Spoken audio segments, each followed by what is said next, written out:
Eh bien voilà, c'est parti. Bonjour à tous et bienvenue sur ce nouveau live météo tropical.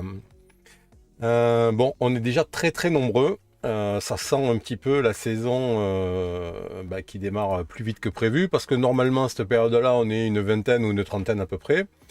Et là, on est 200. Donc, c'est un live qui se rapproche plutôt de ce que je fais habituellement en août et septembre au pic de la saison. Alors, je suis pas forcément content de ça, hein, parce que moins il y a de gens qui regardent et meilleure est la météo de manière générale. Mais bon, on est obligé de faire avec, on n'a pas beaucoup de solutions. Donc, c'est parti pour une petite explication sur ce qui se passe en Atlantique. Donc, dans un premier temps, je vais remettre un petit peu le contexte de ce début de saison. Et ensuite, je vais vous parler de cette perturbation qui fait suer beaucoup de monde sur leur quantité, ce qui est tout à fait logique, mais elle fait aussi un peu suer les prévisionnistes et les modèles numériques. Parce que elle arrive dans un contexte qui est un contexte un petit peu nouveau. Donc on va regarder ça.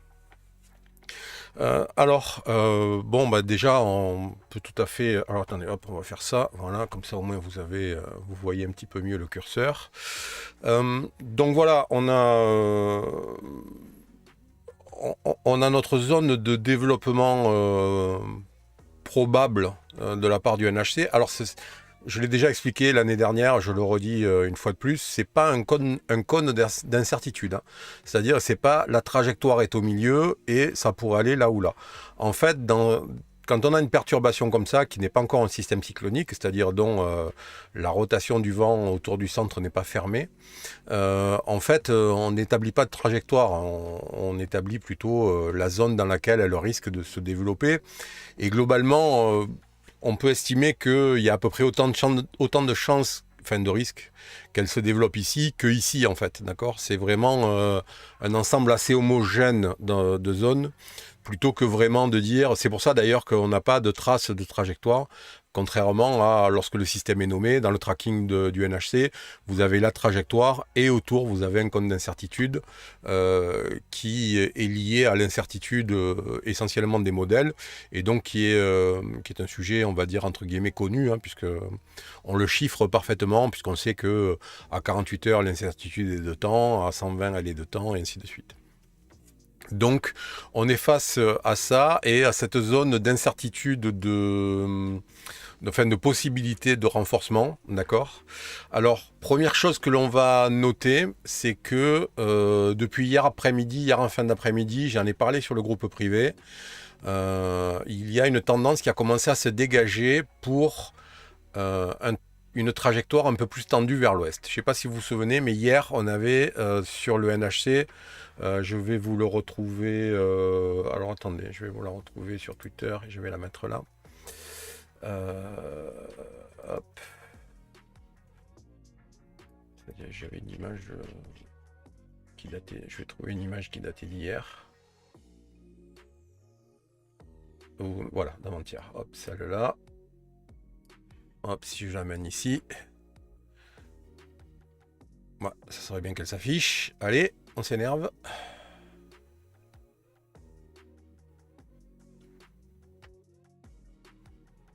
Bon, voilà.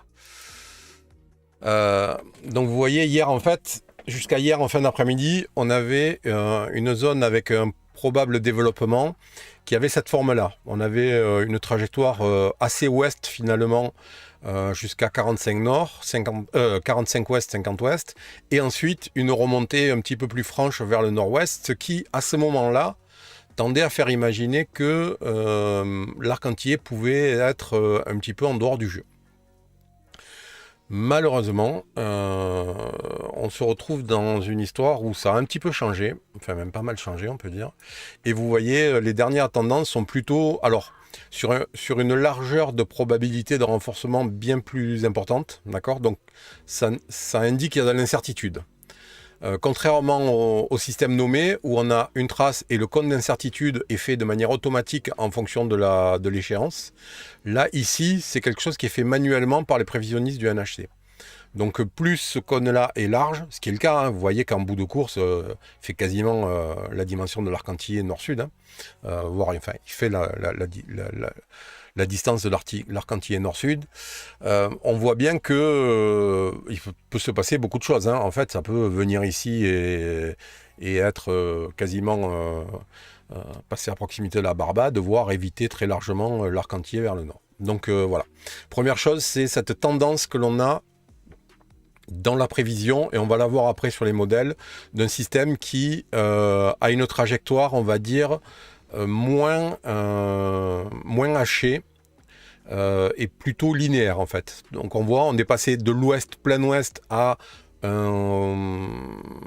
ouest-nord-ouest, d'accord, mais par contre assez régulier, sans cette espèce d'inflexion, pardon, ici, qui le faisait remonter de manière assez certaine. Donc ça, c'est la première chose qu'il faut garder à l'esprit. C'est le modèle européen, le CMWF, qui a un petit peu lancé cette tendance-là hier. Et ensuite, il a été suivi par d'autres modèles, notamment le HWRF, qui ont un petit peu emboîté le pas. Et on va voir que même au niveau du GFS, qui reste quand même dans sa version déterministe pour un virage net bien avant l'arc, on va voir quand même que dans l'ensemble statistique, c'est moins clair. Il y a pas mal de ces membres qui voient une trajectoire vers l'arc. On va regarder ce que ça implique, parce que ça implique quand même pas mal de choses, hein. C'est pas quelque chose qui doit se prendre comme ça. En fait, la différence de trajectoire est intimement liée à l'intensité du cyclone dans cette situation-là. Et je vous expliquerai un petit peu plus tard pourquoi. Alors juste, pardon, un petit détail. Je suis garé à un endroit où ma connexion 4G est pas forcément tip-top. Elle est très évolutive.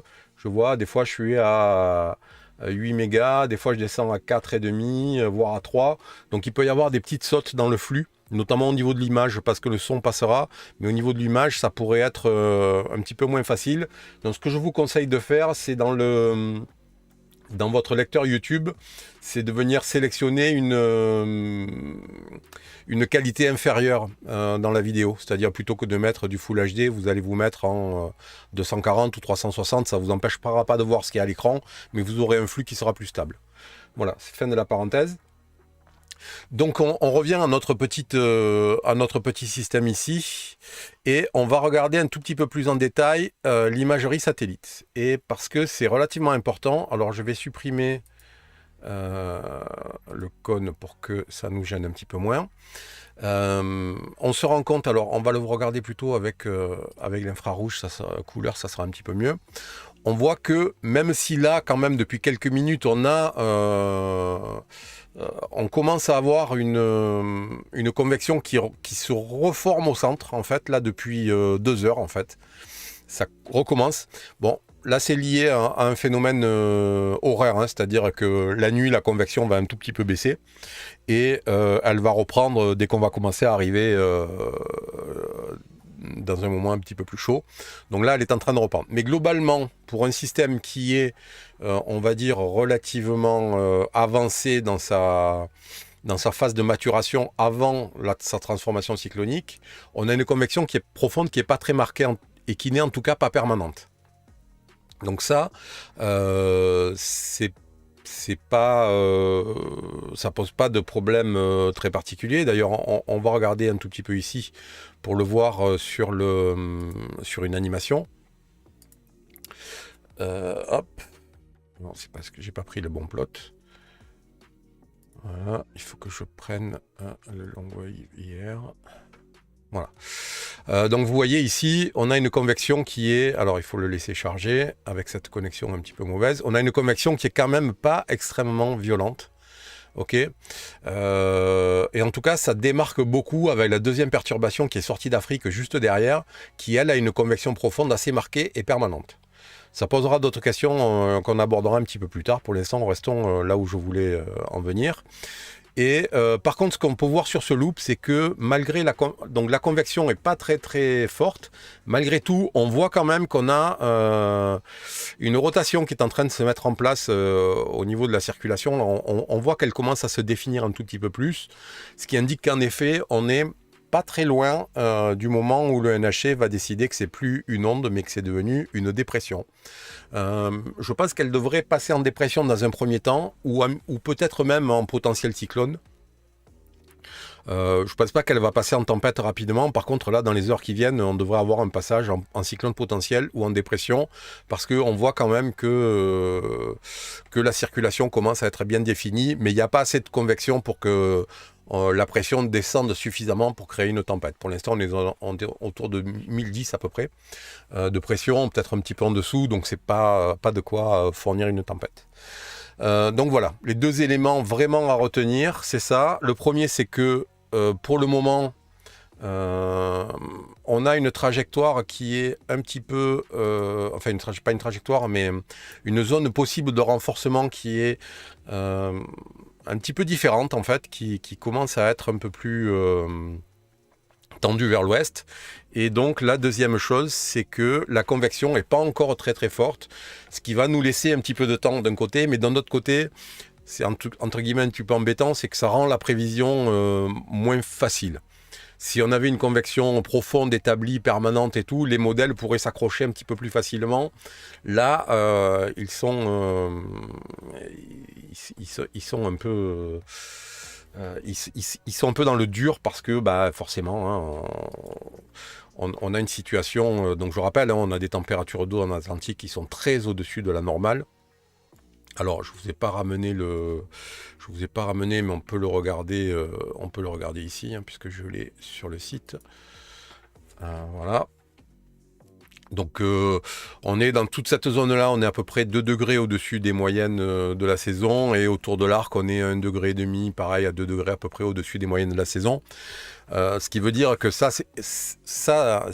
les températures de l'eau sont l'élément majeur de la genèse cyclonique. C'est-à-dire que s'il n'y a pas d'eau chaude, il n'y a pas de genèse cyclonique. Donc, et normalement, ces températures à, on va dire, un demi-degré d'écart habituellement, puisque c'est ce qu'on a habituellement dans les anomalies de température sous l'Atlantique selon la période, les modèles sont capables de se repérer un petit peu par rapport à ça. Là, on a des écarts de température de plus d'1,5 degré des fois, ça va même jusqu'à 2 degrés par endroit. Donc forcément, les modèles qui s'appuient beaucoup là-dessus pour la genèse cyclonique sont un peu dans l'embarras, parce que d'un côté, ils sont dans une période de l'année où il ne devrait pas y avoir de genèse cyclonique, et puis de l'autre, ils ont une température de l'eau qui leur dit qu'il va y avoir de la genèse cyclonique. Pour vous donner une idée, si ça passe en tempête, ce truc-là, ça sera le 5e ou le 6e à cette période-là depuis 1950. D'accord ? Donc c'est pour vous dire un petit peu le côté rare de la chose. Et si jamais ça passe en ouragan, ça sera le 2e, sauf erreur. Et en ouragan majeur, ça serait le 1er. Ce que personne ne souhaite, bien entendu, pour le moment, compte tenu des hypothèses de trajectoire. Mais c'est pour vous donner un petit peu une idée. On est vraiment dans une situation très particulière en ce moment, très spéciale, et je vous en reparlerai à la fin des implications que ça aura pour la saison. Mais on va continuer un petit peu notre voyage autour de ce système-là. Alors, si on vient regarder l'air sec et le sable, alors pour ça, je vais aller vous récupérer... on va quitter le plein écran pour le faire, parce que j'ai besoin de venir ici. Alors, on va écarter là et là. Voilà, donc j'ai besoin ici d'un petit truc, de la loupe pour bien vous montrer, voilà. Donc notre système est là, hein, 92EL est ici, d'accord. Et donc vous voyez, en fait, on a des petites poches de poussière, là, de sable et de poussière, qui entrent dans la circulation et dans la zone de convection. Alors c'est une des explications qui justifie que la convection profonde ne soit pas encore établie de manière plus intense, parce que le système avale quand même un petit peu de poussière et de sable au fur et à mesure qu'il avance de l'Atlantique. Et voilà, ça devrait durer un petit peu, parce qu'on voit on a encore un petit peu de sable, mais quand même le gros la masse de sable et d'air sec se situe au-delà de 15-17 nord. Donc voilà, à part cette petite zone-là, cette petite poche qui va probablement un petit peu contrarier la convection, sinon globalement derrière c'est quand même assez humide et sans trop de sable. Donc voilà l'explication, une des explications en tout cas, de la convection un petit peu légère encore pour ce système-là. Alors, on va continuer dans notre... voilà, on va regarder un petit peu la prévision. Alors bon, c'est quand même un outil qui reste très moyen, hein. C'est le GFS qui sort ça. Bon, c'est vraiment à titre d'information, mais on voit quand même que globalement, au moment où ça va arriver sur l'arc antillais, il ne va pas falloir trop compter sur le sable et la poussière pour nous aider, hein, parce que là vous voyez on est repassé, bon là on est à 220 heures, mais si on revient à 0, hop, et que je relance, voilà, 0, vous allez voir, comptons que ça arrive entre 120 et 140 heures à peu près, là on est à 40, puis c'était à minuit, donc ouais, 135 heures à peu près. Vous voyez, on est à 80, 85, hop, 110. Voilà, vous voyez, à 125, voilà. C'est le moment où ça va arriver par là. Donc, vous voyez, ce que je vous disais, on a cette petite zone-là qu'on a vue tout à l'heure, mais pas en tout cas de quoi mettre en déroute ce système-là. Donc, il ne va pas falloir attendre beaucoup de réponses du sable et de l'air sec pour protéger l'arc antillais. Là, par contre, ça commence à devenir intéressant, puisque... donc, je récapitule, hein, il y a 4 éléments en fait qui vont interagir vraiment pour la genèse cyclonique. Vous avez la température de l'eau qui fournit l'énergie pour la genèse. Vous avez l'air sec et le sable qui va venir limiter la capacité de développement. Vous avez le cisaillement qui est un espèce d'interrupteur on-off, c'est-à-dire sur un cisaillement très fort, il y a la convection est scalpée par rapport à la base des nuages, donc il n'y a plus de circulation verticale qui peut se produire. Et le 4e élément dont il faut tenir compte, c'est le schéma de pression, puisque en fonction de l'endroit où sont des hautes pressions, ça va déterminer la trajectoire du système. Donc ça, c'est le 3e élément, c'est le cisaillement, donc qui est l'élément on-off un petit peu, qui est celui qui va permettre éventuellement d'éteindre un cyclone qui aurait démarré. Donc vous voyez, notre système est ici. On va avancer un tout petit peu sur la période et on va se rendre compte que le GFS, là on est sur le GFS en fait. Voilà, le GFS ici, alors bien entendu c'est toujours un petit peu, il faut bien comprendre à quoi correspondent ces images. C'est-à-dire que lorsqu'on a un système à 980 HPA, donc là c'est un ouragan en l'occurrence dans la prévision du GFS, il va générer son propre cisaillement puisqu'il va générer un flux d'altitude autour de son centre, d'accord, par le fait que la circulation remontante depuis la mer jusqu'en altitude va devoir s'échapper, donc ça va générer une circulation d'altitude horizontale, et donc elle va venir en opposition la plupart du temps avec le vent de surface, et c'est pour ça qu'on a un cisaillement qui se crée là, mais c'est un cisaillement entre guillemets artificiel, qui est lié au système lui-même et qui va pas le gêner, qui va pas le déranger, d'accord, puisque c'est lui qui le génère. Le cisaillement qui est susceptible de déranger le système, c'est celui que l'on voit là, d'accord. C'est ce courant, ce flux d'altitude qui est là et qui est ici, d'accord. Et on voit qu'il est quand même 10-15 degrés au-dessus du centre du système, d'accord. Donc ça implique que pour le GFS, on a une capacité de renforcement qui reste relativement importante puisqu'on a de l'eau chaude ici, on a peu de sable comme on l'a vu, et on a finalement un cisaillement qui est, on va dire, pas extrêmement fort et qui va rester comme ça, hein, puisque si vous voyez, si on vient on est à combien là, à 114 heures, on a notre cisaillement induit, d'accord, et le cisaillement vraiment qui est dû au courant de ciel d'altitude, il est bien plus au nord. Et en tout cas, il n'est pas sur la zone au large de l'arc antillais. Donc voilà pourquoi globalement le GFS anticipe une intensité un petit peu supérieure. Si on passe par contre maintenant au modèle européen, on va voir c'est un tout petit peu différent dans le sens où lui va prévoir un cisaillement quand même. Vous voyez, là on a un cisaillement qui est vraiment en travers de l'arc antillais. Donc il est vraiment sur la route. Là, vous avez le cisaillement induit, mais vous voyez, quand on va arriver ici, il va s'approcher doucement. Et voilà, il rentre en contact avec cette zone de cisaillement qui est ici. Et donc, pour le modèle européen, on a une intensité qui va très largement diminuer. D'accord ? On le voit ici, il rentre dans une zone de cisaillement fort. Et vous allez voir, alors on ne le voit pas très bien, mais la pression va remonter très rapidement. On va le voir sur les images suivantes. Si on prend l'analyse de surface du modèle européen, qui est ici, bah, vous voyez, au fur et à mesure qu'il approche, hop, 1000, 1005, 1006, hop, 1007, on a vraiment un affaiblissement. C'est-à-dire qu'ici, on est encore loin du cisaillement, donc on a un système qui descend en dessous des 1000.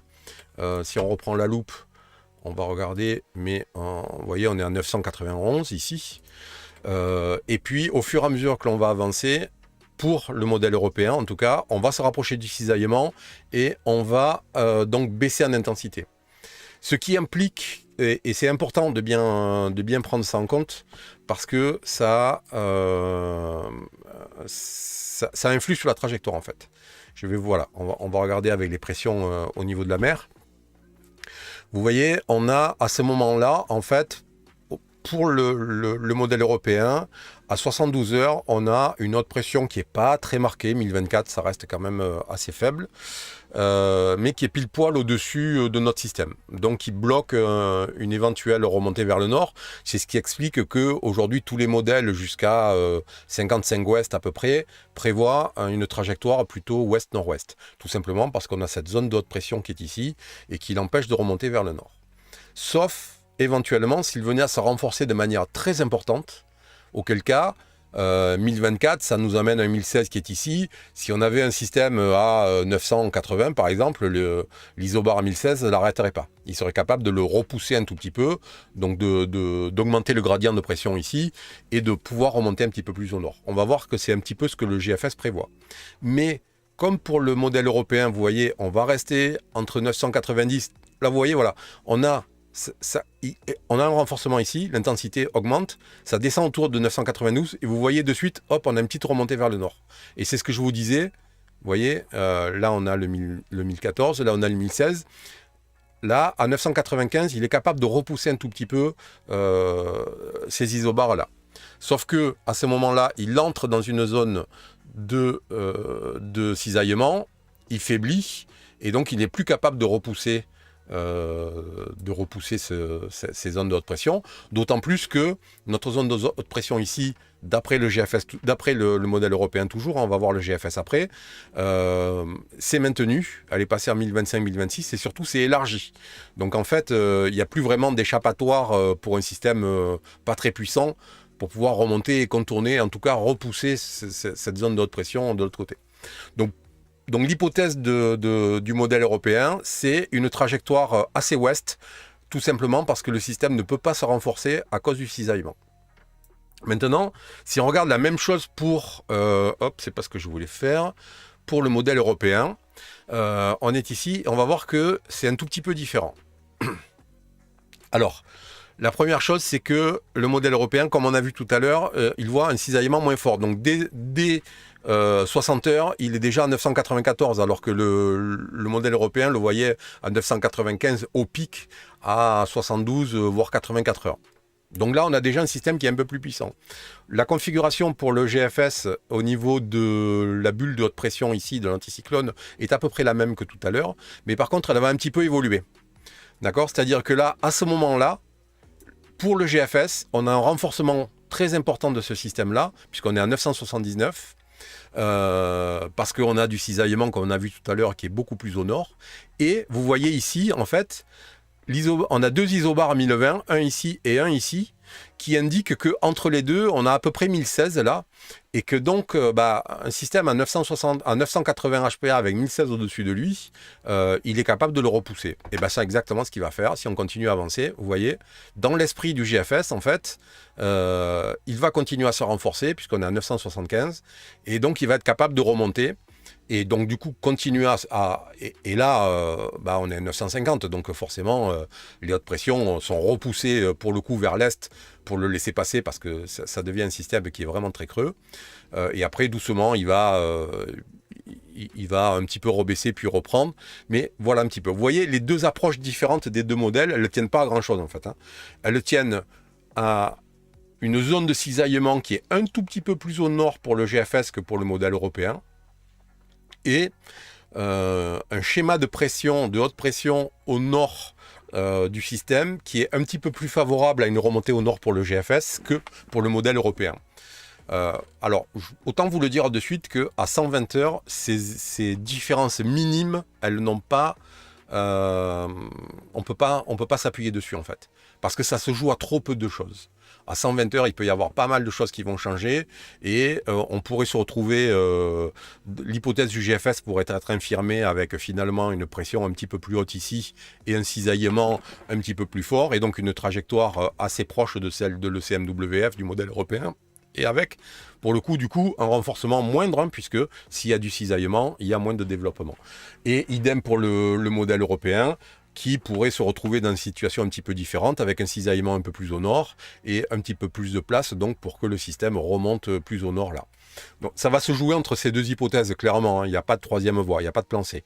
Il y a deux possibilités aujourd'hui, c'est les deux dont je viens de vous parler, et ce qui va déterminer ce qui va se passer finalement. Et aujourd'hui, on est absolument incapable, tous, y compris les prévisionnistes, les meilleurs prévisionnistes cycloniques que je suis sur les réseaux sociaux et avec qui j'échange parfois, il n'y a pas de possibilité de savoir quelle est l'hypothèse entre ces deux-là qui va prendre le dessus. D'accord ? Ça, on va le savoir probablement en début de semaine, où les deux modèles vont commencer à rentrer dans un consensus un peu plus serré et qui va nous donner visuellement quelque chose d'un peu plus logique. On aura accès à d'autres informations, notamment une fois qu'il sera nommé, puisqu'on aura accès à des analyses plus poussées par satellite qui sont des indices en fait, notamment créés par l'université du Wisconsin, et qui permettent d'avoir une analyse vraiment très fine de l'imagerie satellite et qui va permettre donc de déterminer les capacités. Voilà, donc ça je vous en parlerai la semaine prochaine quand on y sera, c'est pas la peine que j'aborde le sujet. Donc voilà, c'était... Vous avez les deux hypothèses en fait, et donc on va les retrouver maintenant, parce que si on regarde un tout petit peu... Alors, je reviendrai ça après. Donc vous avez ici le GFS, d'accord ? Ça c'est... Alors, si vous voulez, les modèles numériques globaux comme ça, dynamiques, fonctionnent de deux manières. Ça c'est ce qu'on appelle la version déterministe, c'est-à-dire c'est un modèle auquel on rentre des variables les plus médianes possibles, et qui va nous donner une sortie possible. Ensuite, chacun de ces modèles-là, ils ont une deuxième version qui est composée de plusieurs membres du même modèle. D'accord ? C'est le même algorithme qui tourne en parallèle avec plusieurs variables de forçage.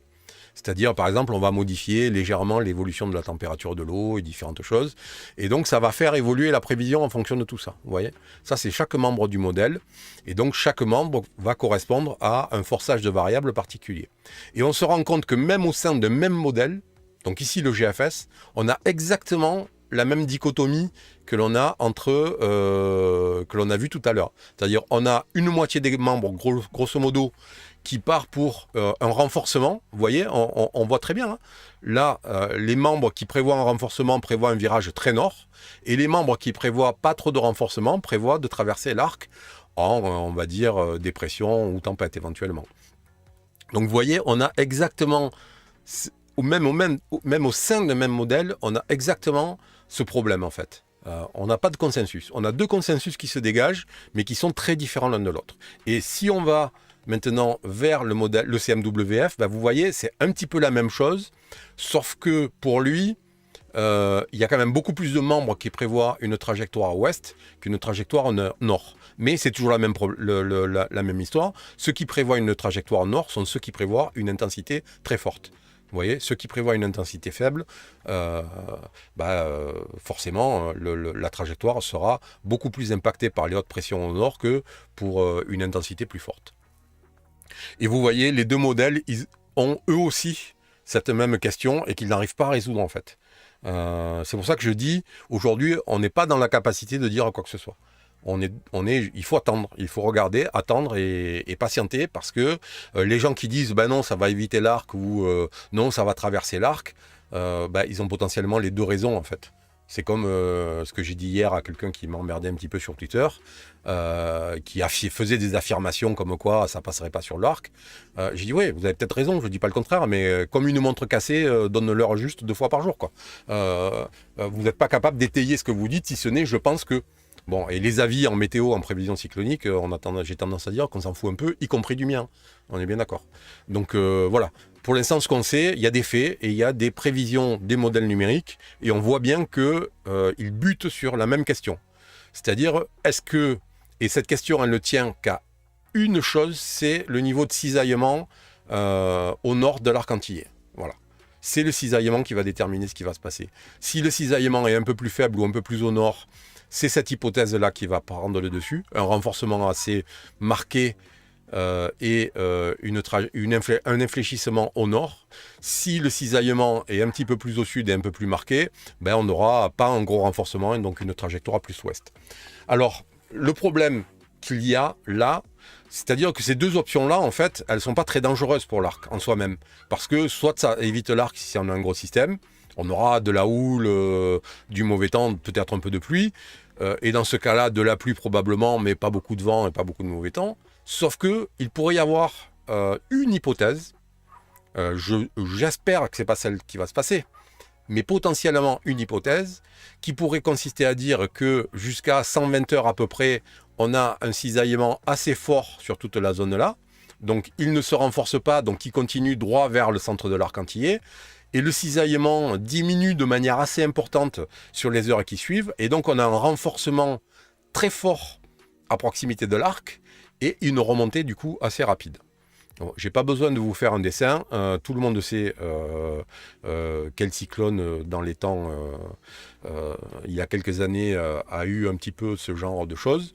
Voilà, c'est un petit peu l'hypothèse, vous voyez, de ce membre-là de l'ECMWF, c'est-à-dire que on est dans un cisaillement, d'un coup le cisaillement réduit et on a une forte augmentation et du coup vous voyez on passe dans cette hypothèse très proche de l'arc, mais on est à 50 km, 80 km, donc ça peut très bien 80 km de plus d'un côté ou de l'autre, hein, ça ne changera pas grand-chose. Donc voilà, c'est vraiment l'hypothèse la plus dangereuse pour l'arc antillais, c'est celle-là. C'est-à-dire du cisaillement fort jusqu'à 120 heures à peu près, vous voyez c'est ici, et puis à partir de là un cisaillement qui s'affaiblit d'un coup, et donc dans de l'eau qui est à 29, voire 29,5 par endroit ici, le risque d'un renforcement assez explosif existe. Alors, on ne parle pas d'un ouragan de catégorie 5, hein, on est d'accord, ne me faites pas dire ce que je n'ai pas dit, mais potentiellement un ouragan de catégorie 2, ça reste envisageable dans cette hypothèse-là, d'accord ? Alors, c'est une chance très faible sur beaucoup, on est bien d'accord, c'est de loin pas l'hypothèse la plus probable, mais elle existe, donc je suis obligé de vous la donner. Bon, voilà, on a fait un petit peu le tour pour ça, donc, alors oui, je vais revenir un petit peu là parce qu'il faut quand même que je vous le montre. Donc ça, c'est le modèle HWRF, en fait, qui s'appelle plus comme ça maintenant, qui s'appelle la HFSA, qui est un modèle de tracking spécifique cyclonique, d'accord ? Donc dont la seule activité est de traquer les cyclones. Voilà, s'il n'y a pas de cyclone, il ne sort rien. Donc lui, il a un biais qui est parfaitement connu, parfaitement référencé et documenté. Il a tendance, sur les 2-3 premiers jours de l'apparition d'un système, donc en l'occurrence là, de la déclaration de l'invest, à surestimer un tout petit peu l'intensité. Au bout de 4 jours, il va commencer à rentrer un petit peu dans le rang et ses hypothèses vont commencer à devenir plutôt réalistes parce qu'il est spécialisé là-dedans. Donc forcément, le GFS ou le modèle européen, eux, c'est des modèles mondiaux. Donc ils prennent en compte la totalité du globe. Donc ils ne peuvent pas prendre en détail vraiment toutes les petites variables fines liées à la genèse cyclonique, ce que fait le HWRF. Donc lui, il est encore dans sa phase là où il est encore un petit peu agressif. Sa prévision, d'ailleurs, on peut le regarder dans le mode plus de proximité. Vous voyez, donc lui, il nous donne quand même là, pour le coup, quelque chose d'un peu relou. D'accord, à savoir un peu en dessous de 970 avec 135 nœuds de vent. Bon, personne ne souhaite ça, hein, on est bien d'accord. Pas moi, bien entendu, et encore moins vous. Mais vous voyez, il est dans cette hypothèse un petit peu, c'est-à-dire d'un cisaillement qui faiblit. Et alors là, on ne le voit pas parce qu'il s'arrête à 126 heures, hein, mais sur un de ces... une de ces sorties parallèles qui va un petit peu plus loin, on voit qu'il a tendance à remonter aussi.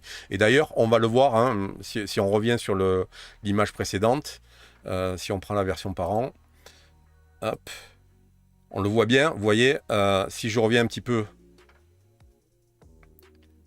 voilà, vous voyez, hop, là, il se renforce vraiment, et puis là il commence à remonter. Alors, il est toujours au centre de l'écran parce que c'est la carte qui baisse en fait, hein, puisque comme lui fait que traquer le système, il est bloqué sur lui, et c'est le décor qui bouge, ça change un petit peu des autres.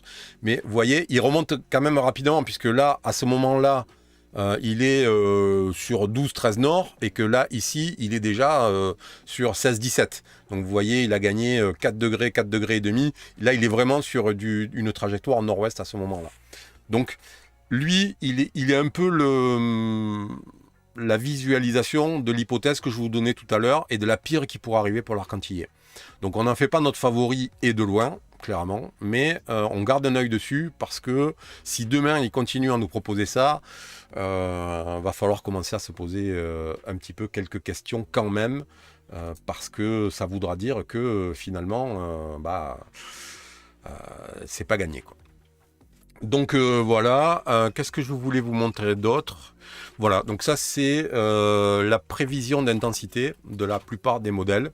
On voit, on a vraiment là aussi, comme pour la trajectoire, mais c'est lié, hein, puisque ceux qui sont en bas sont ceux qui vont vous proposer une trajectoire à plein ouest, et ceux qui sont en haut vont vous proposer plutôt une trajectoire qui va vers le nord.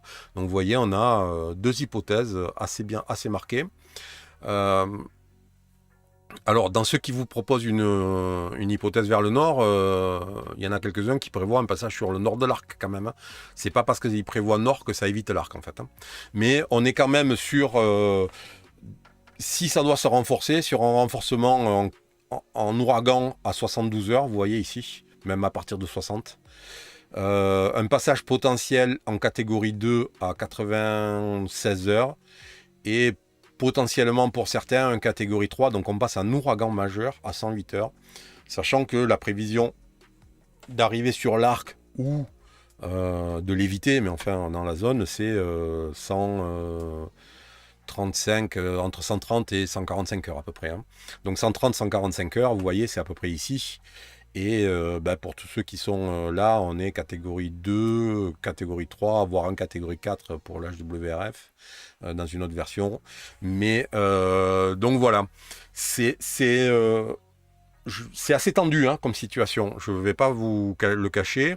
D'abord, c'est tout à fait inédit en juin, on est bien d'accord, hein. Moi, je fais ça depuis 2006. J'ai jamais vu une situation comme ça en juin, ça nulle part.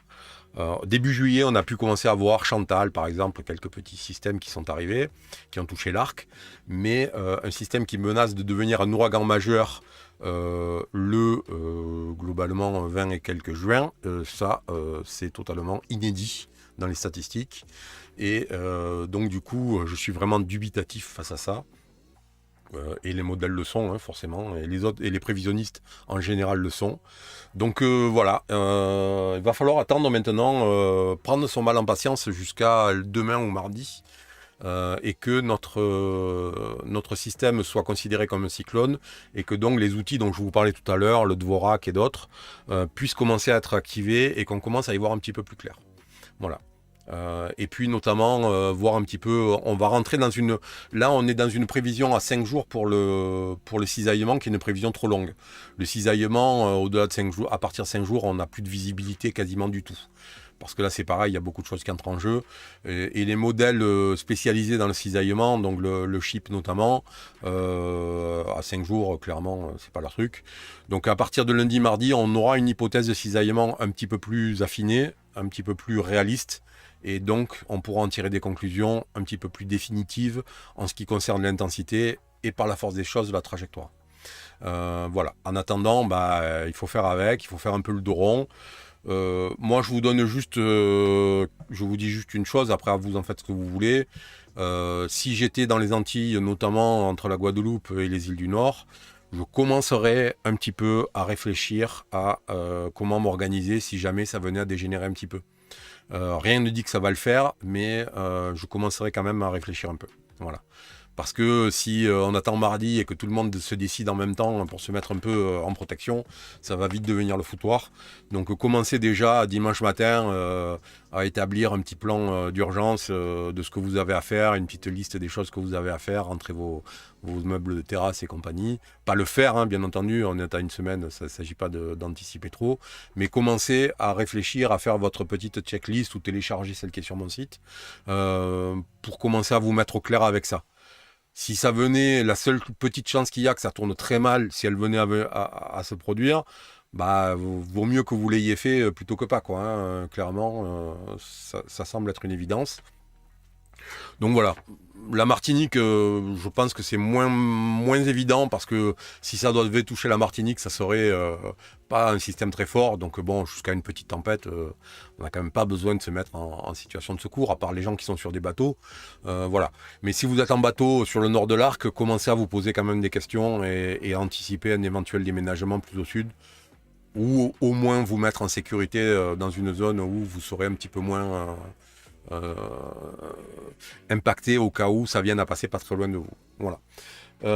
Alors, petite chose aussi que je vais vous dire, alors c'est notamment que donc à partir de aujourd'hui, donc à partir de demain, pardon, je vais vous faire un live tous les jours à la même heure, c'est-à-dire 9h30 du matin pour heure des Antilles et 15h30 heure européenne, de manière à vous donner un suivi au fur et à mesure en temps réel quasiment du système. Donc alors ça sera des lives moins longs que celui d'aujourd'hui, hein. Ça va être des petits lives de 20 minutes, 25 minutes à peu près, où je vais survoler et aller vraiment à l'essentiel. Mais voilà, à partir de demain, sachez que tous les jours, à la même heure, il va y avoir un live sur cette chaîne qui va vous informer de l'évolution de ça. Donc si vous n'êtes pas abonné, c'est peut-être le moment de le faire, parce que comme ça, vous recevrez les notifications en temps réel de la mise en ligne des vidéos. Donc voilà. Et puis si vous voulez discuter de tout ça avec moi, je suis sur Twitter. Donc ça fait déjà plusieurs jours que je parle beaucoup de ce système-là. Et que depuis hier, j'explique un petit peu la tendance un petit peu plus ouest qui apparaît. Donc voilà, si vous voulez venir discuter sur Twitter avec moi, il n'y a vraiment pas de souci. Donc je vais prendre 5 petites minutes pour regarder un petit peu dans le chat les questions qu'il pourrait y avoir et y répondre. Donc si vous avez des questions à poser, c'est un petit peu le moment. Allez, c'est parti. Même cisaillement ne contre pas cette forte genèse cyclonique. Alors, le cisaillement, en fait, le cisaillement, il faut, c'est on-off à partir, on va dire, de 30 nœuds. Il faut qu'il y ait 30 nœuds de cisaillement pour que vraiment ça inhibe totalement le développement cyclonique. Mais le cisaillement va avoir de l'effet sur un système vraiment déjà en situation, d'accord ? Le cisaillement ne va pas avoir forcément d'effet sur une petite tempête ou quoi, puisque en fait il va avoir pour son effet sur le système, c'est de désaxer la partie basse des nuages avec la partie haute. Donc il va limiter la circulation verticale. Dans une tempête, c'est pas l'élément le plus important. Dans une tempête, l'élément important, c'est vraiment la convection, plus que la circulation vraiment verticale au sein du système. Donc forcément, le cisaillement a moins d'effet sur une tempête. Et d'ailleurs, on le voit, un gros cisaillement sur un ouragan va le faire redescendre en tempête, mais pas forcément le faire sortir de l'état de tempête. C'est fou pour une année El Niño, rien n'est fait. Mais ça démarre plus fort que la Niña l'an passé, j'y comprends plus rien. Ouais, on est deux, hein. Enfin, on n'est pas deux, on est une multitude à ne pas trop comprendre. Alors, on est un El Niño, mais très neuf, d'accord. Il a quelques semaines, quelques jours, quelques semaines. Et surtout, c'est un El Niño qui est très est, en fait. C'est particulier. Si on regarde l'imagerie, alors je vais essayer d'aller vous la trouver. Hop, on va remettre la barre et on va aller ici dans les analyses. Si on vient jeter un petit coup d'œil aux anomalies de surface, vous allez de suite comprendre ce que je veux dire. Vous voyez, normalement, en fait, El Niño, on a une langue ici vers l'ouest, pardon, qui est à peu près aussi chaude que le large de l'Amérique du Sud, là, le Pérou et l'Équateur. Sauf que là, on voit bien, on a une zone très très chaude en proximité de côte et ça faiblit de manière très importante au fur et à mesure qu'on s'éloigne. Ce qui fait que finalement, l'impact de cette température de l'eau est assez différent cette saison que ce qu'elle est habituellement en phase El Niño. Et donc, ça touche au moins la circulation atmosphérique. Enfin, c'est une hypothèse qui pour l'instant est donnée par quelques spécialistes. Et la deuxième chose, c'est que en fait, cet effet un petit peu inférieur sur la circulation atmosphérique a un impact sur le cisaillement, puisque du coup, le courant de jet qui génère le cisaillement normalement sous El Niño qui est ici, se retrouve un tout petit peu moins marqué et en tout cas moins régulier et moins de secteur ouest. Il a tendance à plus évoluer sous une forme un petit peu sinuosidale. Et donc, du coup, selon à quel endroit on est de la forme d'onde, on peut avoir du cisaillement, on peut ne pas en avoir. Donc voilà pourquoi, malgré le fait qu'on soit en El Niño, c'est un petit peu compliqué. Le docteur Cohen mentionnait hier sur un tweet que le GFS est difficile pour la formation de tempête et avait un taux extrêmement élevé de fausses alertes. Alors, c'est vrai dans l'absolu, si on regarde la totalité de la statistique, globalement, depuis déjà 7-8 ans, le modèle européen est plus fiable dans le domaine. Clairement. Et d'ailleurs, on voit chez le NHC qu'il y a manifestement une volonté de suivre de donner un poids plus important à la prévision du modèle européen qu'au GFS. Et d'ailleurs, ça se ressent dans cette prévision-là, puisque du coup, ils ont tendance à suivre un petit peu le modèle européen. Néanmoins, une fois que le GFS va corriger un biais initial, ce qu'on note souvent, c'est qu'il a un biais initial en fait. Et que donc, il va le corriger au bout de quelques jours, 3-4 jours. C'est un petit peu comme le modèle l'HWRF en fait. Il y a un biais initial et une fois qu'il passe à travers ce biais-là, il rentre dans une prévision qui commence à être très stable et assez solide, on va dire. D'accord.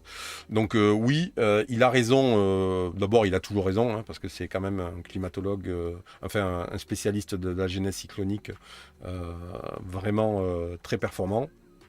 Mais ça va un petit peu plus loin que ça, en fait. Ça commence à quelle heure? Alors je pense que c'était pour le live, donc il a dû commencer. Toujours aussi clair et précis. Bah, ça, je sais pas, c'est à vous de juger. Nouvelle sur le live, mais depuis 2 ans, nous vous suivons. Cela nous aide dans la prise de décision pour nos navigations dans les Antilles. Ok, bah tant mieux, j'espère.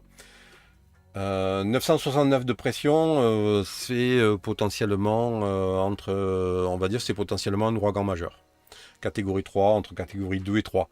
Alors, il n'y a pas de table de correspondance, hein, c'est juste par l'habitude, on va dire un petit peu ça.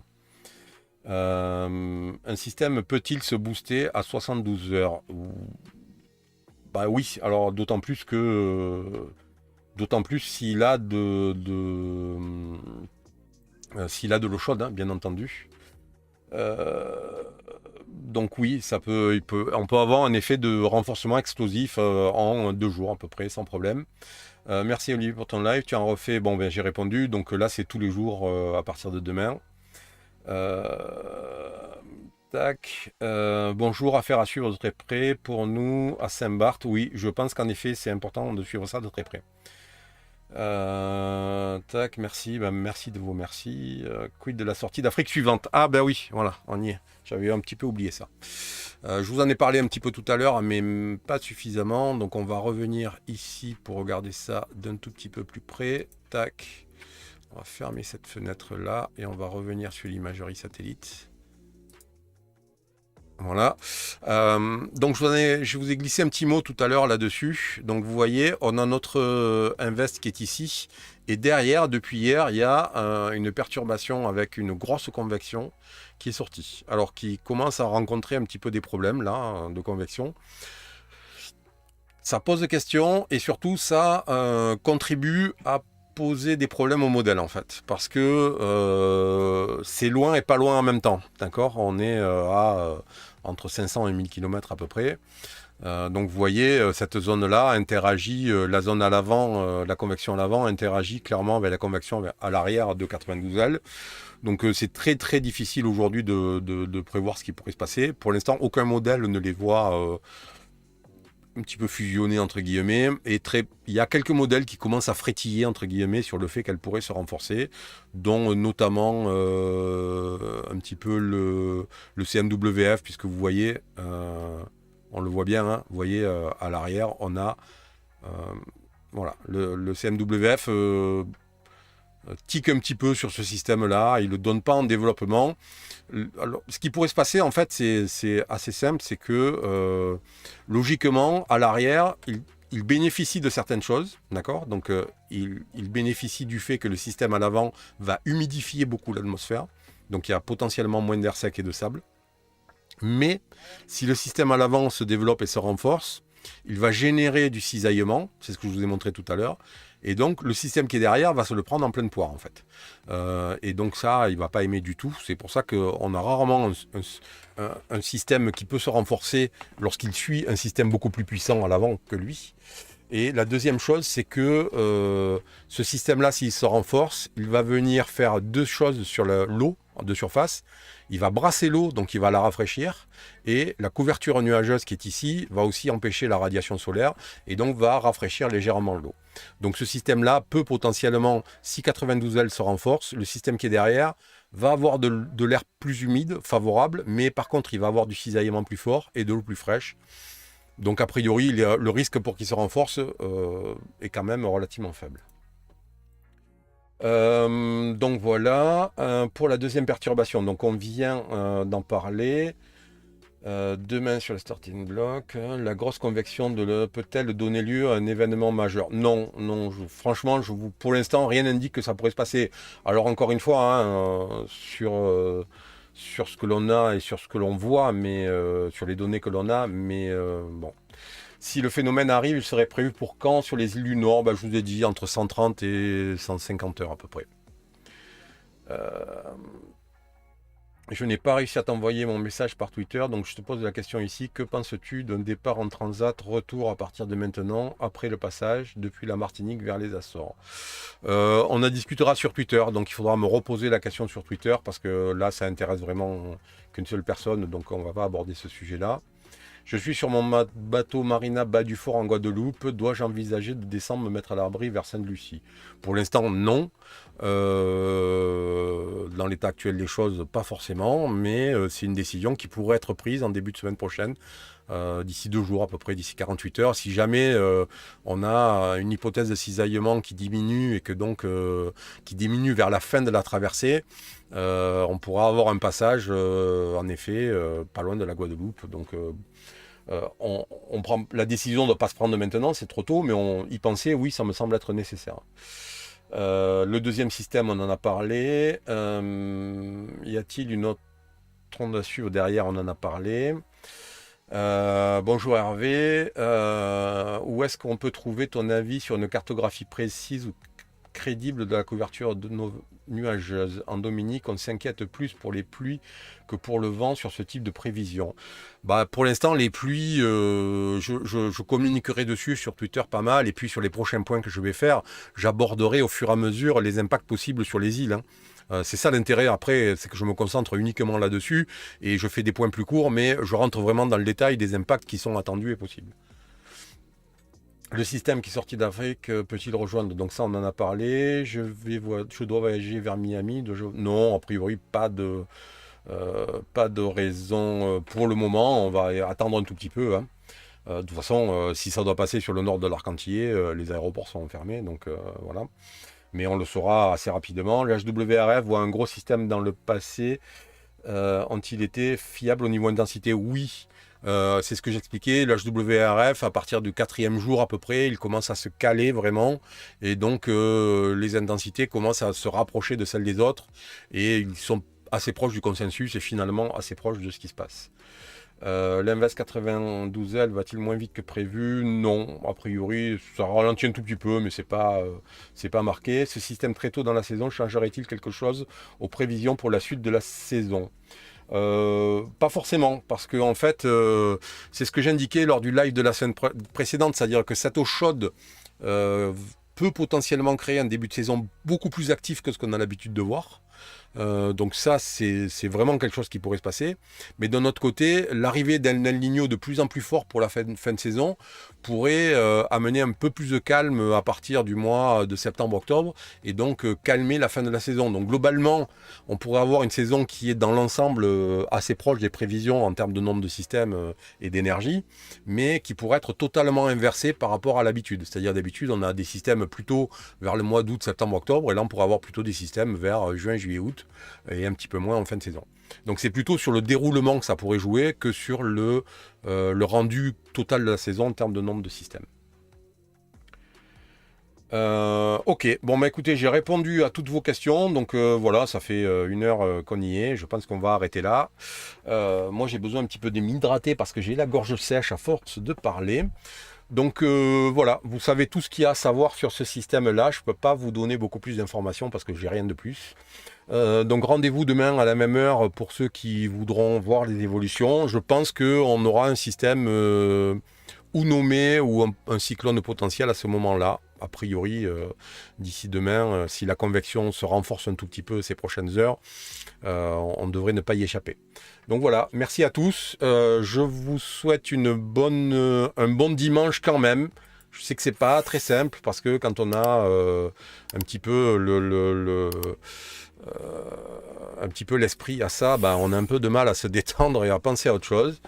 Mais il n'empêche que voilà, je pense que c'est important aussi de prendre un petit peu de temps pour on a l'esprit un peu plus clair pour faire ça. Donc pensez à vous abonner si vous n'êtes pas abonné. Si vous avez aimé la vidéo, ben, n'hésitez pas à y mettre un petit like. C'est pas tant pour le plaisir que ça fait que le fait que ça aide bien la chaîne à être mise en avant par YouTube et que donc auprès de gens des îles de la Caraïbe, voire d'ailleurs, et que donc bah, ça permet de diffuser l'information de manière un tout petit peu plus large que ce qu'elle est faite. Donc voilà, merci pour vos likes, merci pour vos abonnements, merci d'être présent sur cette chaîne de manière aussi permanente. Et puis je vous dis bah, à tout le monde, rendez-vous demain. Allez, bonne journée à tous, salut.